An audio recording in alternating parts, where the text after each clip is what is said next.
There are few more dangerous places in the world than the lawless border region between Pakistan and Afghanistan. What can the U.S. and its allies do to tame the warlords, jihadis, and Taliban factions who operate there? Next on Great Decisions. In a democracy, agreement is not essential, but participation is. Join us as we discuss today's most critical global issues. Join us for Great Decisions. Great Decisions is produced by the Foreign Policy Association, inspiring Americans to learn more about the world.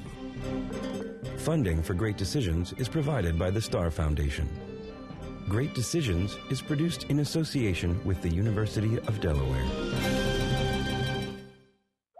If another terrorist attack on the scale of 9/11 is being cooked up, many people believe that it's happening in the tribal borderlands between Pakistan and Afghanistan. I'm certain that bin Laden is on the Afghan-Pakistan border, but given the fact that the Afghan-Pakistan border is 1,500 miles long, which is the distance between Washington, D.C. and Denver, that's a pretty long border.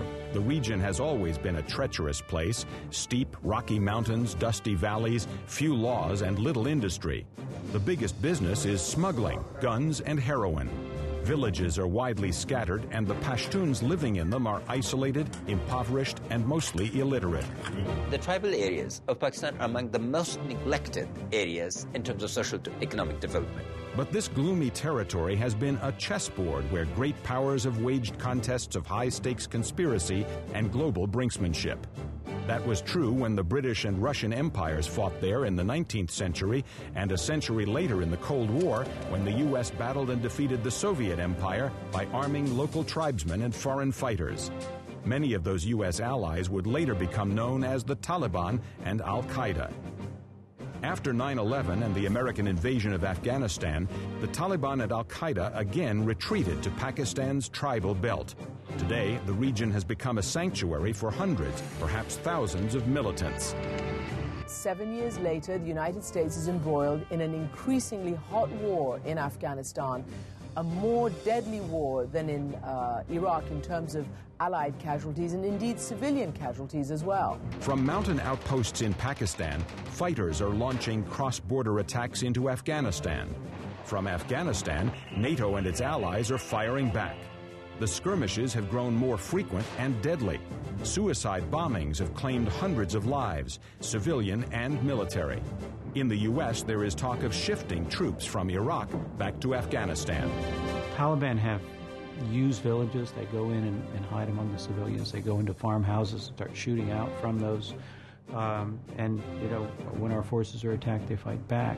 Pakistan, home to 170 million people, a nuclear arsenal, and a relatively new government, is racked by ethnic violence and political unrest. The crisis in the borderlands may indeed be beyond the weak government's control. Make no mistake about it, this key American Western ally is a very fragile place right now. More and more, Afghans and Americans are conducting strikes into Pakistani territory. But a large-scale attack in the tribal belt by Pakistan or the U.S. could easily tip the region into chaos. Border Patrol, Pakistan and Afghanistan. Coming up next on Great Decisions. And now from our studios, here is Ralph Begleiter. Welcome to Great Decisions. I'm Ralph Begleiter. Joining us to discuss the border region between Pakistan and Afghanistan are Pamela Constable, Deputy Foreign Editor at The Washington Post and author of the book Fragments of Grace, and Daniel Markey, Senior Fellow at the Council on Foreign Relations and a former State Department policy planner during the Bush administration. Thank you both for being with us on Great Decisions. You've both been many times, and Pamela, in your case, for a long time, lived and covered the area we're talking about between Afghanistan and Pakistan. What's it like? Why do people say it's ungovernable and wilderness and a wild, bad land? Pam? Well, I always say that if you travel along the Grand Trunk Road from Islamabad, the capital of Pakistan, back up to the tribal region, it's like a journey going backward in time. You go from the capital, and as you travel along the road, you see fewer men in trousers and more men in the long flowing tunics. You see fewer women's faces and more women covered with veils, fewer cars and more horse carts. And by the time you actually get up to the tribal regions, where in fact foreign journalists are not allowed to go, and I've only snuck in a couple of times, you really feel that you're in another century. Everyone you see, in fact, you see no women at all, and so everyone you see is a man wandering around in a long, loose, flowing gown, often with a beard, and often, very often, just simply carrying a rifle over their shoulder, and that's the way they live in the tribal areas. Dan, you've been there too? Yeah, I would say Pam's description is right in terms of the geography and the people. One of the points I would just make is that what's very different about at least Pakistan's tribal areas is that this is a place that is governed by tribal laws and has a very different relationship with the state of Pakistan than the rest of the country. And so trying to understand what's happening, and this is in particular in the federally administered tribal areas right along the border with Afghanistan, requires an understanding of the nature of that relationship, which in some ways is more colonial in terms of almost an imperial Islamabad interacting with tribal leadership than it is a modern state. And so that influences anything and everything that can happen within that area, I think, quite significantly. Can you even tell where the border is in that region? Is it all formally demarked and everything? The border between Pakistan and Afghanistan, yes. That border is I believe, at times very difficult to discern, except on official border crossing areas where it is clear, and there are now border crossing posts along most of those roads. But elsewhere, it's very difficult, and the people living there, in many cases, don't actually accept the nature of that border in any meaningful sense. Great Decision spoke to a number of other observers of the region as well. Let's hear what some of them have to say. It's very convenient to say that, for centuries these tribal regions have been beyond our control, and yet we know that military forces have been able to go there. The question is whether there is a consensus in the political realm and the military and the intelligence realm in Pakistan, a consensus on what to do for the stability of their own country and for the stability of the region. The only way we're going to solve the terrorism problem is to bring these areas under government control, but also to have both sides fighting the terrorists and trying to develop these areas. The United States can't solve Afghan, Pakistani suspicions of each other, but what the United States can do is say, look, we're going to be in Afghanistan for a very long time. The reason the Pakistani establishment, or Pakistani military to some degree, tolerates the Pakistani Taliban's presence on its territory is they're not convinced that the United States is going to be in Afghanistan forever, and they think that having the Pakistani Taliban as a sort of insurance policy for the day the United States withdraws. Kabul alone cannot address it. Islamabad alone cannot address it. But history has shown when Kabul and Islamabad come together coherently, they can match the politics of the tribal area and bring a different perspective. Let me ask you at this point, you've got NATO forces operating in the area, you've got American forces operating in the area, Pakistan has a substantial military, I don't think Afghanistan's military is all that substantial. Who is in charge in this region, if anybody? Pam?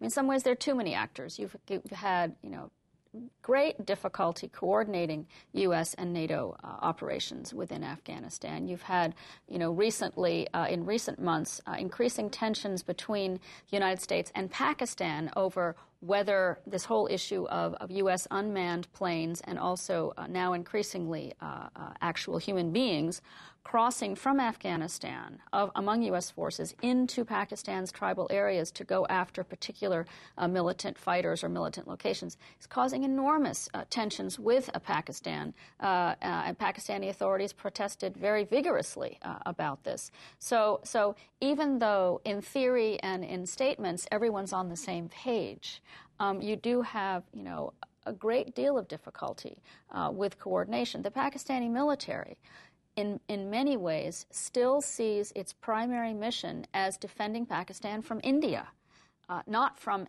anyone else. And so they've not been trained in counterinsurgency. They don't necessarily, even now, consider that their own fundamentalist, violent militant groups are a major threat to them. It's been very difficult. It's like the Titanic. It's very hard to shift a very large military establishment from one way of thinking to another. I've got to ask you a simple question, Dan, and you may think this is overly simplistic, but I think many Americans might ask themselves, why are we even meddling in this area? Why are there American forces in that region? Are bad plots being hatched against the Americans in that region? What other consequences, what other things are going on there that are bringing all this turmoil to bear on this one region? Well, the short answer is 9/11 is what brought us to this region. We were not in this region in any significant way before 9/11. And in particular, we were not in Afghanistan, and our relationship with Pakistan was very limited, to say the least. Now that we're there because the problems that brought us there, the al-Qaeda problem of planning global terrorism, has remained. It has not been defeated. And in many ways, it has moved and shifted and morphed and in some ways grown in the tribal areas, in particular in Pakistan's tribal areas, to become something even perhaps more threatening, which is a localized insurgency built upon a terrorist network that threatens the stability of the Pakistani state. And to the extent, and threatens our ambitions for Afghanistan as well, which would be a stable state there. So there is a problem of instability in the region, and one reason we care about that is the fact that Pakistan, as you mentioned in your opener, is a nuclear state. And the idea of a nuclear state being destabilized fundamentally is something that would be troubling to the United States, certainly to India, to China, to the broader region, to the globe. Got to come back to something you said at the very beginning of this answer, which was the United States was not in Afghanistan and was in Pakistan in only a limited way. I think if you said that to people who live in the region we're talking about, they were saying, are you kidding? The United States was in Afghanistan in the 1980s. The United States was in Afghanistan in the 1970s. They have longer memories, don't they? And doesn't that bear on the current situation, Pam? There's a great deal of love-hate. I mean, one of my favorite anecdotes is I can remember being in Pakistan a few years ago, and I had just come from covering some huge anti-American demonstrations where young men coming out of these religious academies were stomping on effigies of President Bush, and, you know, because Bush and Musharraf rhymed, they were sort of doing this sort of anti-Bush, anti-Mush kind of very, very angry and violent demonstrations. And then I went to the capital, Islamabad, and the line outside the U.S. consulate for work visas stretched around the entire block. I mean, this is a country that has had this sort of push-pull with the United States for a very long time. In Afghanistan, it's even more aggravated because, as we were saying earlier, you know, up until 1989, when the Soviets were in Afghanistan, there was a huge American involvement and push there. And one of the things the Afghans always said after that was, why did they abandon us?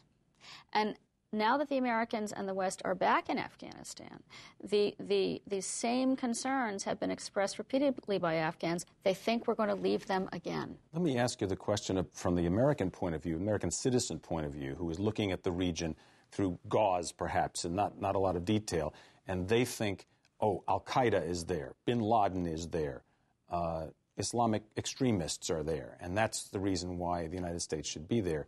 Do you think that's true? Do we know at this point whether al-Qaeda still operates in the region? Could it be operating elsewhere? Does anybody really even know if bin Laden and all those people who engaged in the 9/11 attacks really are still operating in that region? Dan? I would say there's very good reason to believe that, yes, the answer is absolutely, that al-Qaeda continues to have core operations and core leadership based in the tribal areas. And that they have not been dislodged. And although bin Laden himself has been relatively scarce of late, and I'm sure nobody knows precisely where he is except for him and a few other people, Zawahiri in 2008 released a tape to the Pakistani people. He's bin Laden's number two. Number two, yeah. That was directed very firmly at the Pakistani citizens and explaining to them why they needed essentially to stand up both to their leaders and to stand up to the United States and to stand with the jihadis and with al-Qaeda. And so it's clear that al-Qaeda itself, at least in this tape, sees that region as central to their ambitions for their movement. Let's come back to something that both of you have touched on a bit here now. Let's move on to the idea of, okay, we understand the region a little bit. What can be done? What would have to be done to the region, to assist the region, to the people in the region, to help solve this continuing problem? We spoke with a number of other people as well about that. Let's listen to what they have to say. whether it be education, whether it be democracy building and political institution building, whether it be, water, farming, economy, all of that, the first thing is security. And almost we have to go back to the drawing board in Afghanistan because we let the promising beginnings drop. One of the key reasons why many areas, not only in Pakistan, but particularly in Afghanistan, that the situation is so unstable is that what was promised to them after the fall of the Taliban has not been delivered. And much of that obviously is because in order to conduct development effectively, you need stability. The tribal areas of Pakistan are among the most neglected areas in terms of social economic development. So a comprehensive plan that would involve cooperation across the line among the two countries is essential to providing opportunities for uplifting of conditions. The problem isn't easy to deal with because it's not just a military problem, it's a domestic problem. So you can't just go in and kill people. You've got to have a counterinsurgency strategy where you protect the population, you separate out the irreconcilables, you provide reconstruction aid in the areas that these militants are operating in. So, and as we've seen in Iraq, that is not an easy thing to fix simultaneously. However, you can do it. I mean, it can be done. We think that if you can open up economic opportunities, kids can get jobs instead of picking up guns. You got to expand and improve the education system so kids go to public school instead of madrasas. You got to build the institutions that can guarantee democracy. So in the end, there's a democratic opportunity here that means that we ought to be doing what we've been doing, plus new things. And there's sentiment, even on Capitol Hill, for doing that. Pam, let me ask you, the people of Afghanistan, the people in this border region, the people of Pakistan, don't really trust the United States, as you indicated earlier. How can we, as a nation, build that trust so that Taliban and al-Qaeda won't have the political strength they do have in the region? I think there really needs to be sort of a two-pronged strategy. As some of the speakers were saying, it can't just be a military policy. It has to be, military plus what comes after. You go into a tribal area with a military operation. If you're killing or arresting bad guys, creating refugees, creating fear, you need to be able to go in very quickly and then do something that people will appreciate. And even then, that may be enough. But it has to happen. You can't just do it one way. And one of the things that has been happening, that happened in 2008 in Afghanistan, and to a certain extent in Pakistan also, is that the issue of civilian casualties at the hands of foreign Western troops has become something that's been blown way, way out of proportion and has turned what was a very welcoming populace more and more against foreign forces. There have been a series of bombings of villages. We don't have time to go into the details. In most cases, apparently Taliban or insurgents were fighting in the villages were bombed. But then what the people hear about is that civilians were killed. And the reaction from the public... And is that not right? It's true that civilians have been killed, but the numbers are very small. I'm not saying it's a good thing. I'm simply saying that the times it has happened, the numbers of people killed are quite small, but the reaction, the political, the emotional, the psychological reaction in the country has been huge. So it's something that the West can't afford to let happen. It can't afford to alienate the people it's trying to help. Dan, do you want to comment on how the U.S. can help build trust among Afghans and Pakistanis? Well, first and foremost, I'd pick up on something that Peter Bergen said in his segment, which is essentially that they don't believe that we're going to stick around for very long. And that is partially because the United States is in some ways constitutionally incapable of guaranteeing that it will do anything for very long.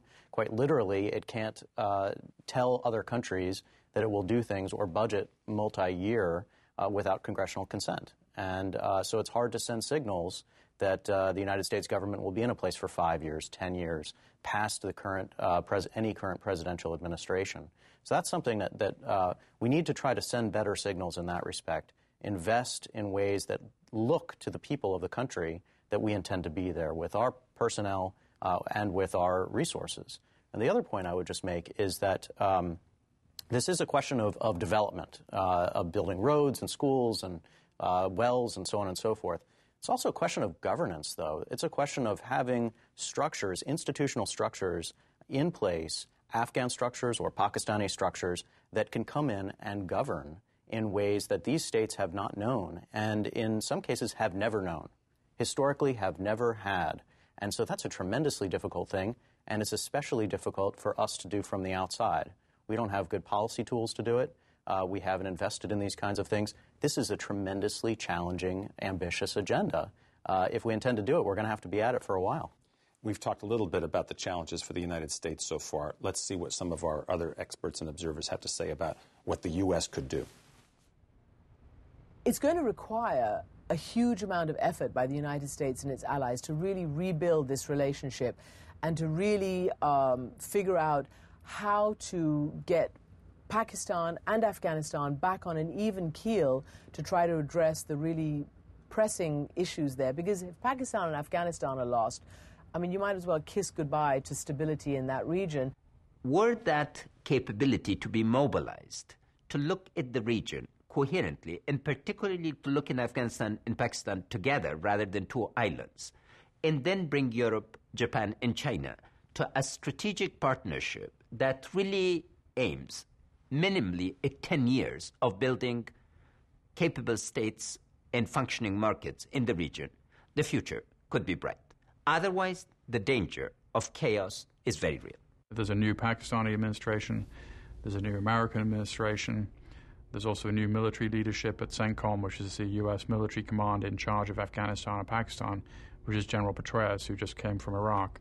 So I think there's a possibility that there will be a major strategic rethink about what we should be doing in Afghanistan.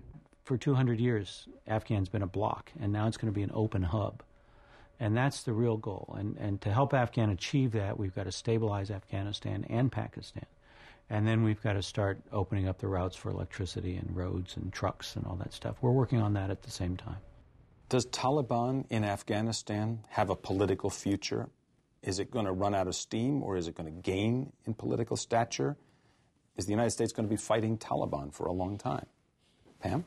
I think so. I think that, and not just me, many experts and officials are now saying in recent months that this is looking like a tougher and tougher fight to win. And there was a window of opportunity that lasted about 4 years after the Taliban was first overthrown, in which things were going very well. Schools were opening. You got this feeling. Elections were held. A new constitution was written. Women were voting. There was a very positive momentum. But in around 2006, it began to turn the other way, and the Taliban really have come back very strongly and basically have built on what some of us were saying earlier in the program.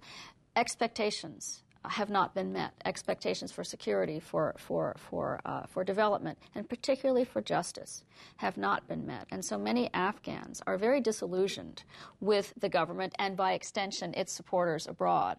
And so the Taliban have come in and have been filling that void. They've not only been intimidating and abusing and committing atrocities, they've also been winning hearts and minds. Dan, you were in government in the United States during the mid-2000s when this was all very much front and center for Americans, and we don't know what will happen by the time our viewers see this program, but if bin Laden were to be killed or captured, if al-Qaeda would be somehow visibly wiped out or whatever, would Americans feel their expectations have been met and, okay, we can pull the plug on all this? Well, I think some Americans would. I think a very narrow view of the region is one that places al-Qaeda as the only issue and believes that the decapitation of al-Qaeda leadership would essentially mean that we can pick up and go home. And I think that that would be to miss the fact that there was a reason why al-Qaeda has found this region to be fairly warm and receptive, which is that there's an underlying alienation. And there is an underlying potential for extremism. And there are existing networks, both criminal networks and terrorist networks, sectarian networks, that can be exploited by a variety of different kind of terrorist groups and insurgencies. And so to neglect that and to believe that just by eliminating a few individuals that you've solved that problem would be entirely wrong. What really needs to happen is the United States needs to take a much longer term approach, as a number of the segments have suggested, and recognize that this place needs to be transformed into an area that is more impervious to the development of these kinds of networks because it is very hard to contain them. It's very hard to essentially wall off this area from the rest of the world. So if the place can't be shut off from the rest of the world, it needs to be turned into something that's much less dangerous. Pamela Constable, Deputy Foreign Editor of The Washington Post and author of Fragments of Grace, and Daniel Markey, Senior Fellow at the Council on Foreign Relations and a former State Department policy planner during the Bush administration. Thank you both for being with us. And thank you as well for joining us on Great Decisions. We'll see you next time. I'm Ralph Begleiter. To learn more about topics discussed on Great Decisions, visit our website at www.greatdecisions.tv. To order a copy of the Great Decisions Briefing Book, a DVD set of this series, or join a Great Decisions discussion group in your area, contact the Foreign Policy Association. Funding for Great Decisions is provided by the Star Foundation. Great Decisions is produced in association with the University of Delaware. Next time on Great Decisions. According to the Guinness Book of World Records, the Universal Declaration of Human Rights is the most translated document in history. But 60 years after coming into force, atrocities continue to occur. Is human rights a lost cause or a vital beacon of hope? Next time on Great Decisions.